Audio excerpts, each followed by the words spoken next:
नमस्कार, मैं रवीश कुमार। सोचिए, गरीब परिवार जो महीने में मुश्किल से 2 वक्त का खाना जुटा पाता है, वो भी तब जब सरकारी राशन की दुकान से उसे गेहूं, चावल और तेल मिले।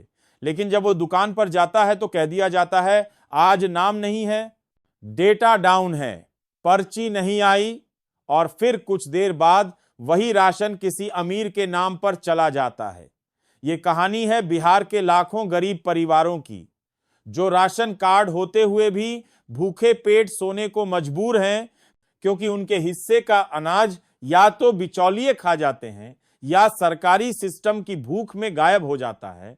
राशन कार्ड का मतलब होता है सरकार का यह भरोसा कि हर गरीब को हर महीने कम से कम इतना अनाज जरूर मिलेगा कि उसका परिवार भूखा न सोए। लेकिन अब राशन कार्ड सिर्फ एक कागज बनकर रह गया है, एक ऐसा कागज जो सिर्फ दिखाने के काम आता है, लेकिन उससे मिलने वाला अनाज कहीं और पहुंच जाता है। कई परिवार ऐसे हैं जिनके पास कार्ड तो है लेकिन राशन नहीं मिलता, और कई ऐसे भी हैं जिनके पास कार्ड ही नहीं है क्योंकि पंचायत में घूस नहीं दी थी। घोटाला कैसे होता है, अब जरा ध्यान से सुनिए। पंचायत स्तर पर जब राशन कार्ड बनाए जाते हैं तो वहां पहले ही कह दिया जाता है, अगर कार्ड चाहिए तो 500 दो, लिस्ट में नाम जोड़ना है तो 500 दो, ऑनलाइन एंट्री करनी है तो सेवा शुल्क लगेगा, और जो नहीं दे पाते उनका नाम काट दिया जाता है। और फिर शुरू होता है फर्जी कार्ड बनाने का धंधा। एक ही घर में 4-4 कार्ड अपात्र लोगों के नाम से राशन बंटवाया जाता है, और जिनका पेट सच में भूखा है उन्हें बोला जाता है आपका नाम डिलीट हो गया है।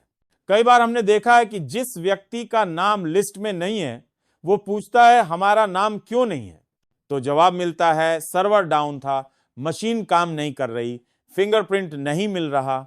और अगर आप जोड़ देते हैं तो दुकान वाला कहता है दूसरी जगह से ले लीजिए, मेरे पास नहीं है। जबकि हकीकत यह है कि अनाज दुकान पर मौजूद होता है, लेकिन वो पहले से तय ग्राहक यानी बिचौलिए या निजी दुकानदार को बेच दिया जाता है और असली लाभार्थी खाली हाथ लौट जाता है। अब सोचिए, जब एक मजदूर दिन भर मेहनत करके 200, 1000, 300 रुपए कमाता है तो वो अपने बच्चों के लिए सरकारी दुकान से अनाज लेने जाता है, लेकिन वहां से उसे अपमान और झूठ मिलता है। जो 5 किलो चावल मिलना था वो कहीं और चला गया, जो गेहूं का थैला आना था वो किसी रिश्तेदार के नाम पर बंट गया, और ये सब कुछ कागज पर ठीक ठाक दिखाया जाता है। राशन वितरित हो चुका है, अंगूठा भी लग चुका है, लेकिन अंगूठा किसका था, कब लगा, कोई नहीं जानता। कुछ जगहों पर तो हालात और भी डरावने हैं। डीलर और पंचायत वाले मिलकर फर्जी बायोमेट्रिक एंट्री कर देते हैं। कार्डधारी को राशन नहीं मिला होता, लेकिन सिस्टम में दिखाया जाता है कि उसे उसका अनाज मिल गया है, और जब वो शिकायत करता है तो कोई सुनवाई नहीं होती। आरटी डालिए तो जवाब आता है सिस्टम में तो वितरण दिखाया गया है। यानी सिस्टम इतना चालाक बना दिया गया है कि गरीब अगर शिकायत भी करे तो उसके पास सबूत नहीं होता।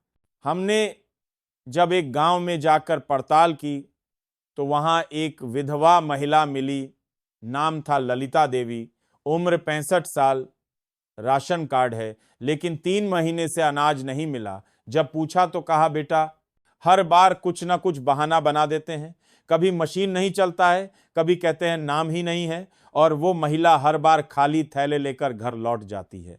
उसकी आंखों में बेबसी थी, और वो बेबसी हर उस गरीब के चेहरे पर दिखती है जो इस सिस्टम से हारा हुआ है। अब ये सिर्फ डीलर का दोष नहीं है, इसमें पंचायत सचिव, प्रखंड कार्यालय और जिला खाद्य आपूर्ति विभाग तक का रोल होता है।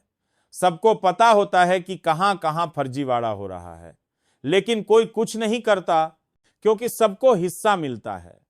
और अगर कोई जागरूक व्यक्ति सवाल उठाता है तो उसे दबाया जाता है, धमकाया जाता है, या फिर सिस्टम में उलझा दिया जाता है, और गरीब वो फिर से अपने थैले में हवा भरकर घर लौट जाता है।